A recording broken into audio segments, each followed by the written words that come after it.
documentary on the jazz piano player Bill Evans. And actually, it was a number of different interviews and clips of him talking about his playing and clips of him in TV studios and also interviews. So it wasn't, I have got the documentary, Time Remembered, but no, that was the last thing I watched anyway. That was last night. So that's that.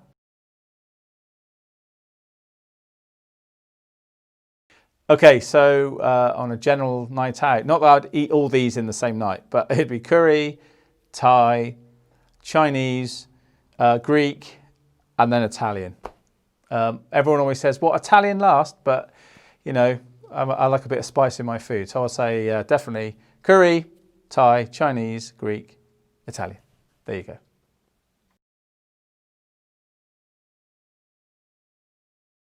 That would be on the tour bus, and it was actually Zoolander, which I'd never seen before. And I'm really not sure what to make of it. But anyway, the answer is Zoolander.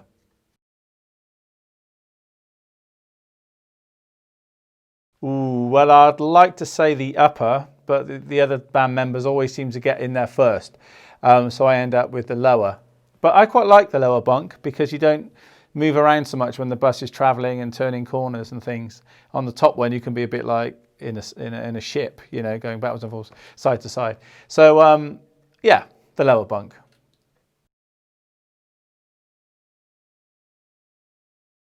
Let me see. Yes, it was actually on my birthday, July the 1st. We were playing at the Volkswagen Arena in Istanbul. And there's a few quiet sections in her songs because of when she's on the harp, it's more of the Celtic mood and folky, ethereal type thing. But there was this one song where she starts, and I was actually messing with my in-ears, and that's sort of here, and I sort of was messing with the volume. And as I came back, I hit my glasses, and they fell down onto the snare drum and bounced off.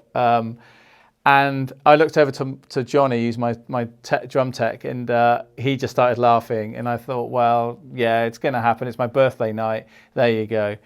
And it was okay. She never said anything. It's one of those things that happen. But I was going through YouTube the other day, and this is true, and somebody filmed this gig from the front row, and it's actually in the clip that they've put on YouTube. They've done a little medley of the songs, and the bit where I sort of knock it and it bounces and everything is actually up there for all to see. But that's the most embarrassing moment, and it's not that bad really, but it made everybody laugh, and that's the only one I can think of. The rest of the time I'm on best behavior.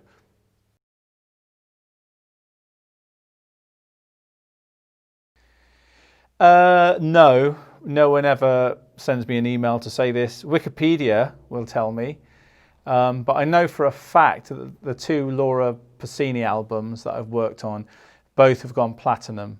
I know that much.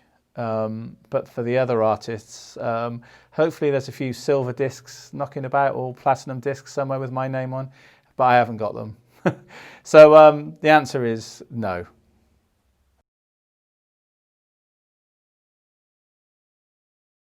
Well, like I just said in the previous question, no, unfortunately. And if anyone out there can help me get hold of them, it would be fantastic. Now, I've got various people chasing management to get these things, because it would be nice to have them on the wall at home in the kitchen next to a picture of Mary Berry or something, whatever my wife's got in the kitchen right now.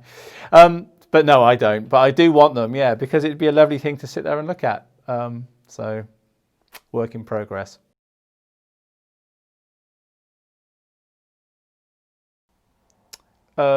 Difficult, really, because the South American gigs were wonderful. But let's just say this last leg. And then there was the Royal Albert Hall, which was fantastic. Loads of really good friends were there, and my mum came along and stuff. It was wonderful. On this last leg, I would say actually the Acropolis in Greece.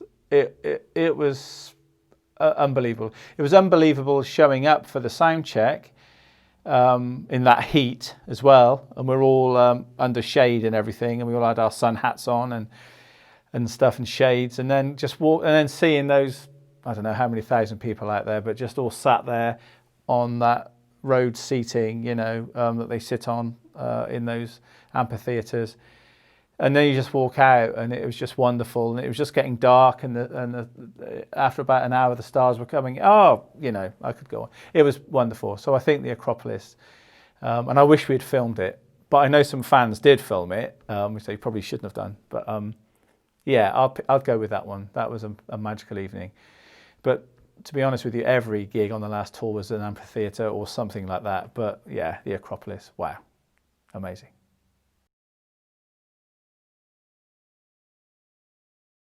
Yeah, always. I've got loads of advice, none of it good. No, seriously, I would say learn to play the instrument well with friends or with a teacher, however you want to do it. Get as much help as you can. So 1 teacher, 2 teachers, 3 teachers, 4 teachers, go to clinics, go to watch other drummers play, be around musicians, play as much as you can, practice as much as you can. But also these days, I think it's really important to also play another instrument as well as drums. Also learn how to program, learn how to use Pro Tools and Logic, learn how to use Ableton, all those things, because they come in useful with other projects. So if anyone's looking for, I know a lot of drummers, for instance, who are also MDs of the band, and they're running it from a laptop at the back of the stage by the kit, and that's kind of gone are the days of just the drummer playing. Now the drummer can actually lead the band, more than just in a Buddy Rich way of leading the band, but also be the MD and the head honcho. So I would say, spread out, work in the studio, all those things. Just try not just to say you're just a drummer, even if you're a brilliant drummer. Be a brilliant drummer and also a brilliant bass player and blah, blah, blah, blah, blah. You see what I mean? So I know there's only so many hours in the day, but that's just some good advice, I think, that I found, because I have to work on these things as well, because every gig brings something different to the table. So yeah, and good luck with it as well, and enjoy it.